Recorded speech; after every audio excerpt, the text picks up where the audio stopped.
Oke, sekarang halaman 6 kita bisa lihat di sini terdapat 3 tanda baca pada isim ma'rifat dan nakiroh, antara lain fathah, kasroh, dan domah. Tentu fathaten, kasroten, dan domaten. Jadi cara penggunaannya adalah al-masjidu dibaca rofa karena tidak ada amil apapun. Innal masjida dibaca tanpa tanwin, maksudnya karena ada alif lam di sini, maka ini isimnya makrifat. Innal masjida. Kalau ada alif lam dibaca innal. Innal fil masjidi. Al masjidu tentu dibaca domah. Pada kesempatan yang lalu kita telah membahas tentang apa itu isim, ciri-ciri isim, kemudian apa itu fi'il, huruf, dan lain sebagainya, sehingga kita bisa mengidentifikasikan. Terus kemudian cara membaca isim ma'rifat dan isim nakiroh, apa itu isim ma'rifat dan isim nakiroh. Juga banyak orang belajar bahasa Arab, tapi banyak juga yang mengalami kegagalan. Kenapa? Karena tidak mengetahui sistem cara belajar yang baik. Biasanya kalau orang-orang yang di pesantren tentu akan mendapatkan sistem pelajaran yang baik. Nah, bagi orang-orang yang di luar pesantren, yang tidak pesantren, contohnya pedagang, pekerja, atau freelance, atau orang-orang umum seperti kita ini, biasanya itu tidak mengerti bagaimana cara mempelajari bahasa Arab, apalagi khususnya kitab gundul ya. Sehingga banyak terjadi kegagalan. Nah, makanya sistem yang benar adalah tidak mencampur adukan materi atau konsentrasi kepada satu titik dulu, seperti yang kita lakukan pada metode ini ya. Jadi kita konsentrasi kepada isim. Apa itu isim? Bagaimana jenis-jenis isim? Terus kemudian ciri isim itu apa? Pembagian isim yang diperlukan seperti ma'rifat dan nakiroh, cirinya juga apa? Ada alif lam dan tanwin. Terus kemudian kita bisa mendeskripsikan atau menganalisis sehingga bisa memponis bahwa itu isim. Jadi kita tidak kebingungan, tidak tercampur mana isim, mana fi'il. Karena kalau dicampur sekaligus materinya, isim dan fi'il, kita akan sangat kebingungan sekali ya untuk ini isim atau fi'il tanpa mengidentifikasi ciri-ciri yang spesifik. Nah, tapi kalau kita mempartisi bagian-bagiannya, kita konsen dulu kepada isim dulu, nanti kita akan benar-benar paham apa itu yang disebut dengan isim plus ciri-cirinya serta pembagian-pembagiannya. Jadi kita tidak kecampur. Memang baik-baik saja sebenarnya untuk mencampur adukan materi, cuma yang jadi masalah apakah kemampuan berpikir kita bisa memenuhi persyaratan atau bisa mengikuti beban-beban yang akan kita peroleh di materi-materi tersebut, atau malah kita jadi tidak kuat, sering lupa, terus kemudian blank dan lain sebagainya, sehingga materi-materi yang ada malah tidak nyantol sama sekali. Nah, dengan metode ini kita akan memisahkan dulu, tidak mencampur adukan antara fi'il dan isim, minimal isim saja dulu untuk kita pahami. Terus kemudian isimnya pun disederhanakan lagi, jadi kita isim yang segitu banyak disederhanakan jadi 2 saja. Konsen ke isim ma'rifat dan isim nakiroh. Itu yang akan kita bahas. Makanya pada kesempatan yang lalu kita sudah membahas salah satunya cara membaca isim ma'rifat dan isim nakiroh ya. Contohnya kemarin kita review lagi. Contohnya adalah masjidun. Ini adalah isim nakiroh. Terus kemudian kalau kita mau merubah ke dalam makrifat, tinggal ditambahkan al masjidu. Yang nakiroh dibaca tanwin, masjidun. Yang makrifat dibaca domah, tidak tanwin maksudnya. Tinggal nanti domaten atau domah, fathaten atau fathah, kasraten atau kasroh. Ini yang harus kita konsentrasikan dalam membaca isim ya, di akhir. Cukup konsentrasi baca akhirnya saja. Kalau depannya itu kita bisa lihat kamus dan lain sebagainya, atau bisa dengarkan audio bahasa Arab. Nanti ini akan kayak misalkan kita dengar nama muslimun, otomatis kalau ada mim, sin, lam, mim itu muslimun, tidak bisa dibaca maslama atau mislama. Jadi umumnya akan dibaca muslimun karena kita sering dengar kata ini. Muslimun. Tinggal baca ini muslimun, musliman, apa muslimin, atau muslimu, muslimi, atau muslima. Seperti apa? Nah, ini yang akan kita bahas sampai tuntas, sampai bisa. Jadi tidak ada lagi istilah tidak bisa membaca kitab gundul. Karena orang belajar harus ngerti basic si bahasa Arab itu seperti apa sih. Kita nggak perlu mahir-mahir, asal ngerti basicnya, alurnya dari bahasa Arab itu, kita akan bisa memahami pola-pola dan peta-peta. Ternyata bahasa Arab gundul itu polanya seperti itu. Makanya bener banget ya di buku ini. Dengan buku dan VCD ini tidak ada alasan lagi untuk tidak dapat membaca kitab gundul. Ini buku bener banget. Jadi sudah kita coba praktekkan dan kita pelajari. Ternyata ini bahasa Arab dengan buku ini jadi gampang banget. Gundul tuh jadi gondrong. Jadi seperti ada rambutnya ya. Langsung saja kita masuk ke materi kita. Hukum bacaan isim ma'rifat dan isim nakiroh. Setelah memahami isim ma'rifat dan isim nakiroh, kalau belum paham, previously buka lagi video yang berikutnya, yang sebelumnya, yang previously itu tentang ma'rifat dan nakiroh. Kalau sudah paham, lanjut nonton video ini. Hukum bacaan isim ma'rifat dan isim nakiroh ada 3. Intinya adalah fathah fathaten, kasroh kasroten, doma domaten. Fathaten disebut nasab, kasroten disebut jer, domaten disebut rofa. Atau lebih tepatnya seperti ini ya. Kita akan bahas bentuk perubahannya saja. Jadi isim itu bisa berubah menjadi 3. Kita contohnya masjidun sajalah yang gampang. Masjidun. Ini adalah isim yang disebut dengan rofa. Terus kemudian masjidan. Ini adalah nasab. Kemudian masjidin. Ini adalah jer ya. Masjidin. Kurang ke atas.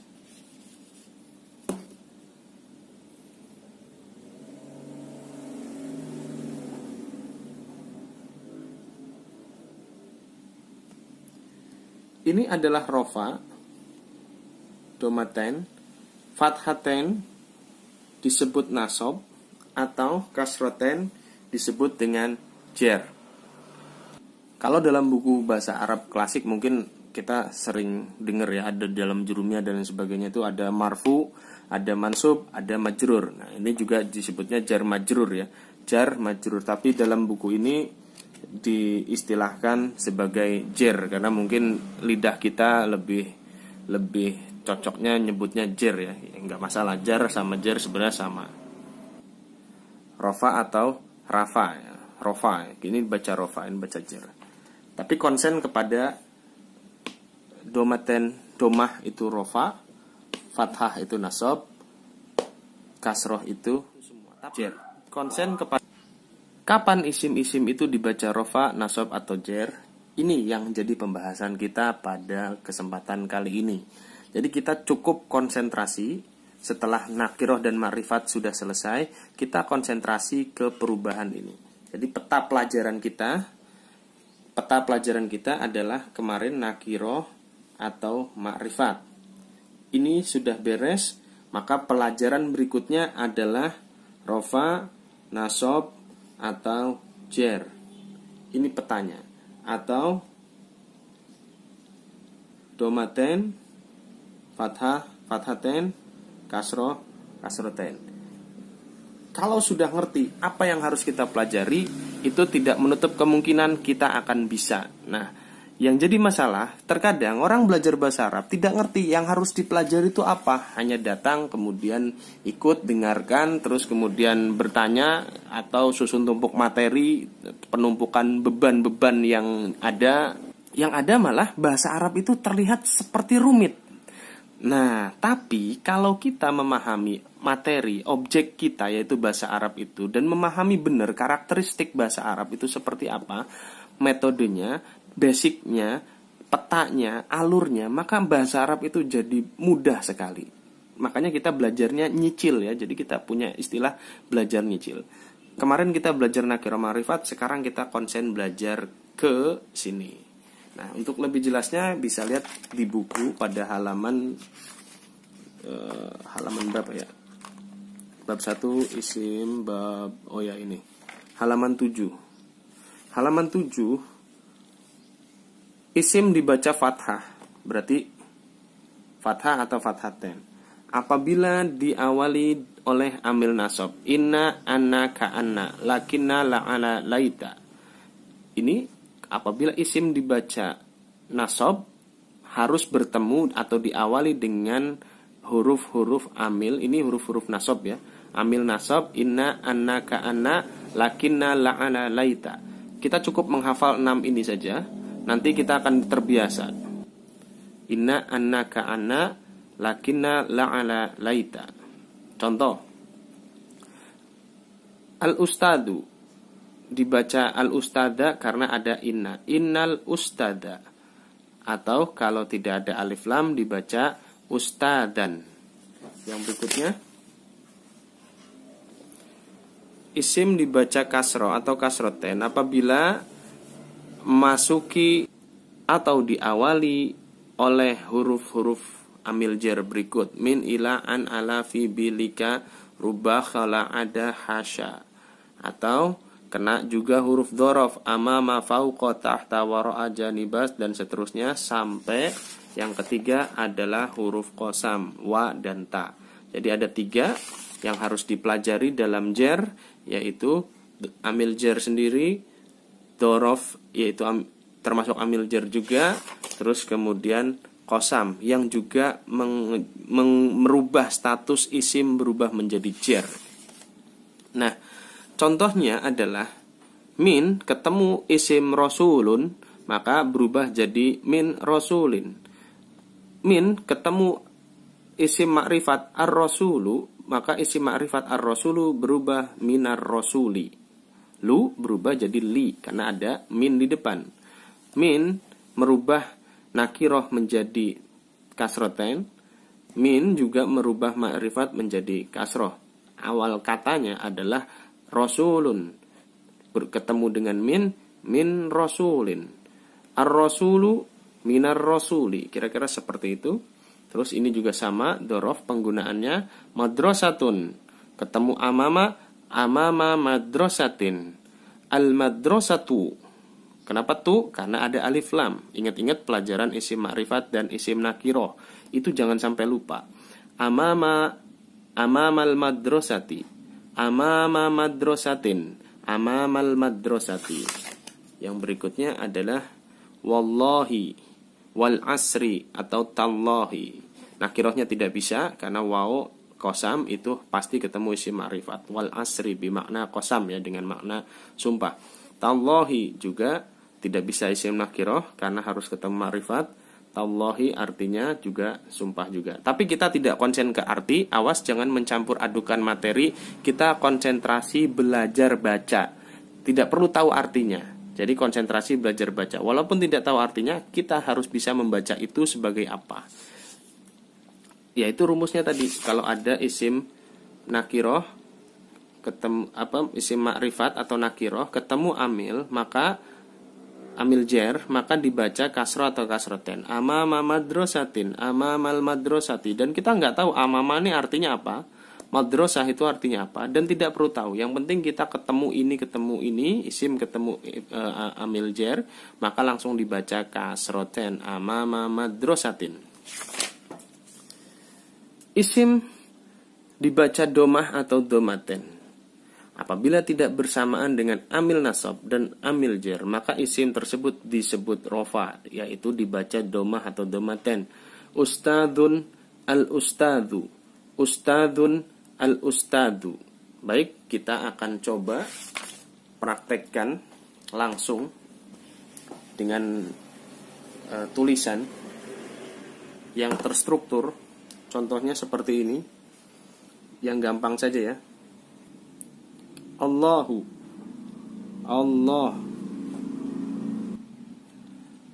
Ini Allahu adalah isim rofa. Kenapa rofa? Karena tidak diawali dengan amil, maka dia dibaca Allahu.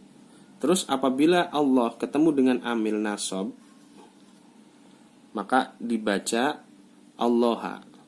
Inna ya, amil nasabnya contohnya inna. Innallaha. Apabila bertemu dengan amil jar min, maka berubah menjadi minallahi. Allahu dibaca rofa karena tidak ada amil yang menyertai. Ini amilnya.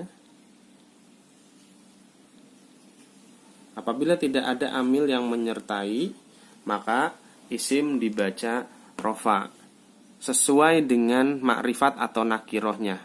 Kalau dia makrifat, maka dibaca u. Kalau dia nakiroh, maka dibaca un. Allahu ini adalah isim makrifat atau isim nakiroh?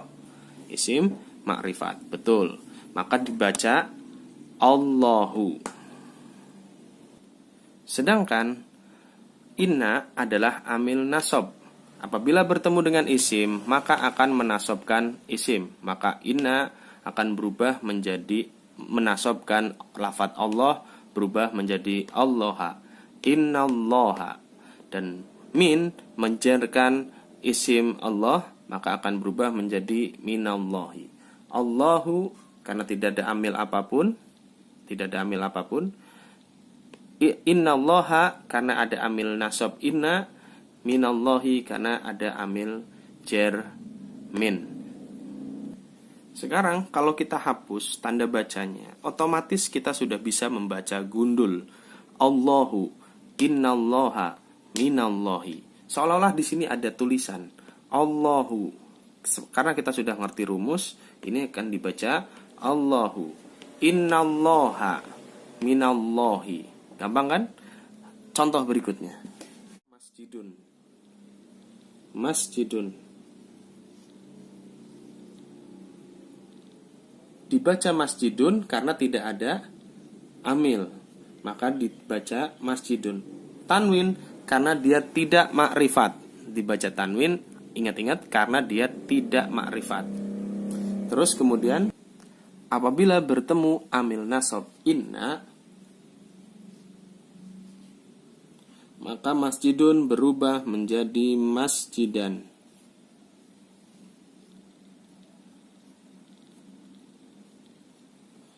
Apabila bertemu dengan amil jar min, berubah menjadi min masjidin.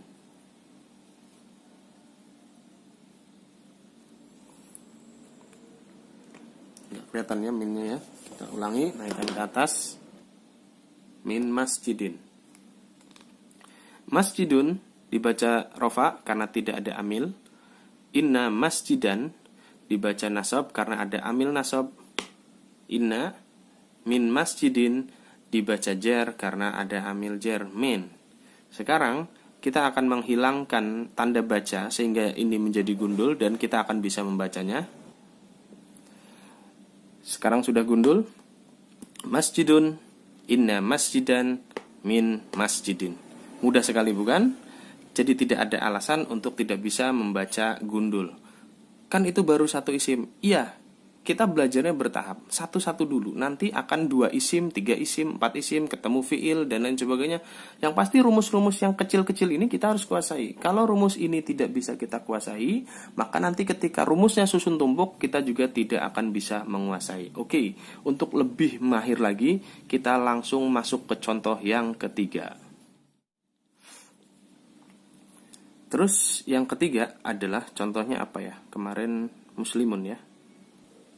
Muslimun dibaca muslimun karena tidak ada amil sama sekali di depannya. Jadi kita baca muslimun.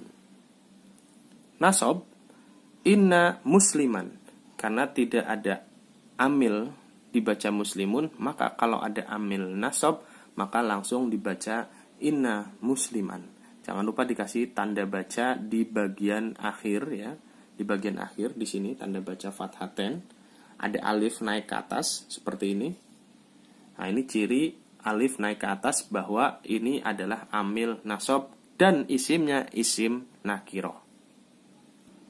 Min muslimin ada amil jar min, maka isim dibaca kasroten. atau jer ya.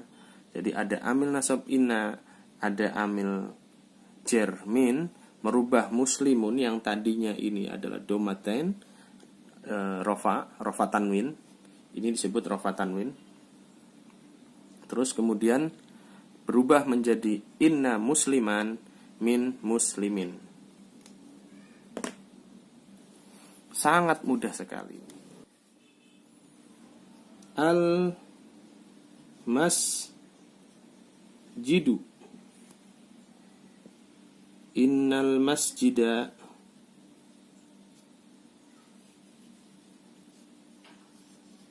fil masjidi,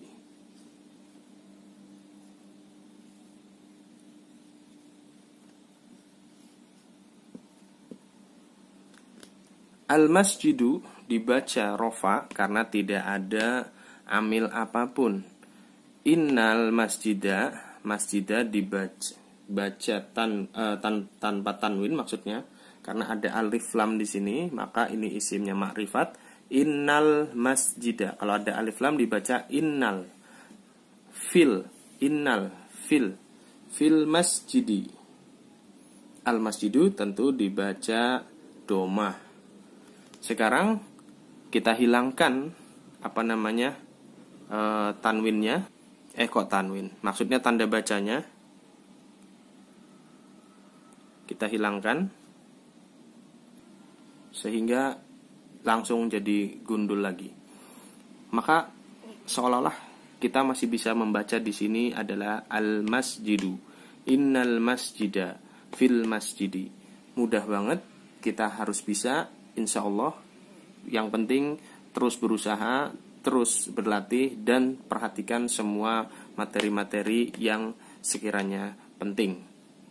Baik, nanti kita akan lanjutkan kepada video berikutnya bagaimana cara menggabungkan atau rumus-rumus yang lain yang kita belum tahu. Masih banyak ya di buku ini. Nanti kita akan masuk ke setelah ini penggabungan isim. Ini kan kita juga nanti ini ada contoh. Kita harus bisa baca al masjidu fil masjidi innal masjida, an-nuru 'alan nuri ka'annan nura. See you on the next video. Nanti kalau bisa, maksudnya kalau kita bisa untuk menguasai video-video yang materi yang di video-video sebelumnya, maka membaca ini akan jadi lebih mudah. Oke, nanti kita akan ketemu di video berikutnya.